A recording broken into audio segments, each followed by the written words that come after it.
I often work on a whiteboard. I joke about it, but I live by the whiteboard. And, you know, for me, I might draw a circle in the middle and say, this is the thing I most want: accessibility or open door policy for other people and myself.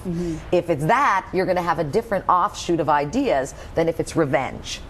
Because revenge means I'm going to get back to them, I'm going to go to the press, I'm going to make life hell for people.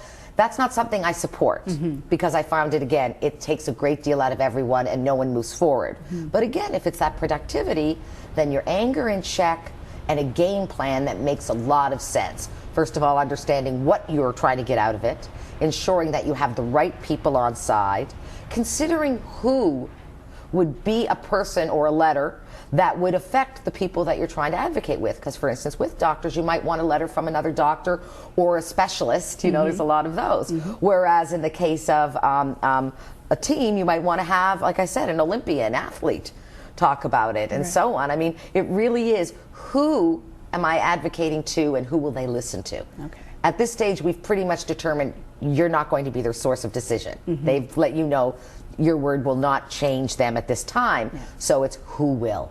The strategy and having a plan, being consistent with what you want. Don't changing your mind and go, you know what, I'm angry now. I'm changing my whole tact. Then you're starting over. Keeping the anger intact, keeping everything in writing, keeping a little bit of a journal, because they may choose to call you and to expedite conversations. But then you have to say, perhaps what I do is I follow up a conversation with an email outlining the key points and asking them for confirmation. In other words, is that what you heard?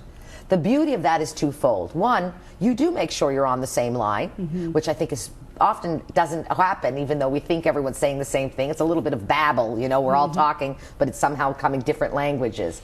But ensuring that through the email is very important. It gives both people a chance to reflect on the meeting and determine that that's what they heard. And then if it isn't, it gives that recipient the opportunity to say, well, I understood this and this. And first of all, everything's in writing. And second of all, there's a real clarity in the communication. Whereas on a phone, it's a moment. I don't remember what she said. I think she said this. And I know I'm personally a little bit known for hearing not necessarily exactly what was saying and maybe inferring, which is one of the reasons I got into the habit of following up with an email and outlining the key points and actions. It's very important when we're communicating with someone around an advocacy issue, we attempt to end every communication with an action. Whether it's, I will send you the information I've compiled that shows you statistically there's no particular reason to concern about this, or the agency that I've talked to is willing to come in and talk to you about disability awareness training in the context of this issue, you know, and so on. So you always have an action, because someone like me can't ever end a conversation without an action. That's my need. And maybe that's a little bit of my ADHD playing in. But the truth be told, it's actually a fantastic way to hang up that phone or end that email with a sense of a next step. And I think if we lack a next step, we're going to face great challenges in our advocacy. So we're going to take a quick break and wrap up a little bit with you, Peg, and also, of course, include my poll of the week as well as my news of the week. And we are trying to keep it all relative to self-advocacy today because we think it's important. We'll be right back here on Eastlink with Inclusion Revolution. I'm your host, Tova Sherman, with Peg Britton. Come on back.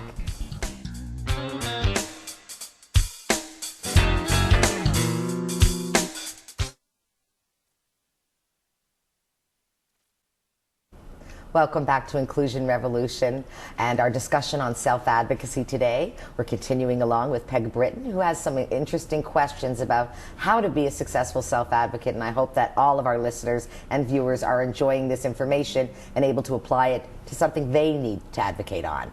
So Peg, when we stopped for the break, you know, we really got to the point about why it's important to have paper letters, to continually check your intent and confirm what your goal is.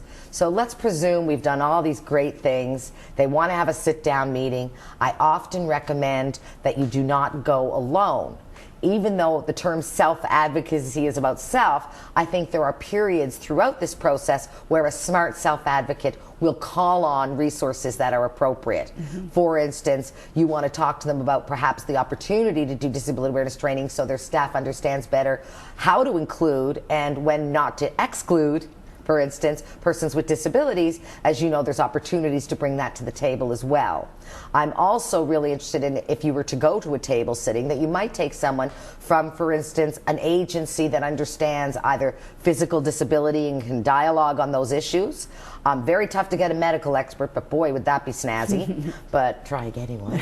And best of luck on that, and let me know how it goes. But also, you want to make sure that who's ever with you is someone who can hear for you as well. Because oftentimes in these, although they shouldn't be, there's a certain sense of confrontational because you're asking them to change their minds in whatever the issue.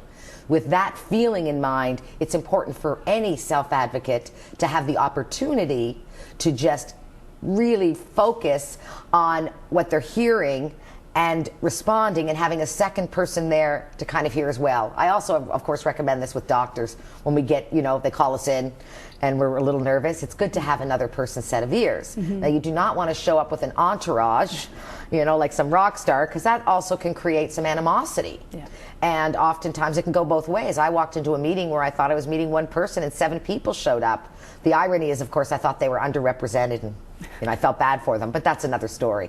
But, in your case, making sure you're protected, that you're comfortable and you're secure. And this is really tough. What happens and when do I decide it's not going to work? And I know we talked about, do you give up? And although I don't use that term so much, but we also have to know when to cut our losses and pick our fights. Yeah. And I by no means am suggesting on your particular issue, because that's not what I'm referring to. But in general, when we talk about self-advocacy, we have to continually keep a tab on the toll it is taking on us and the people we care about. And ultimately, at what point, if there is a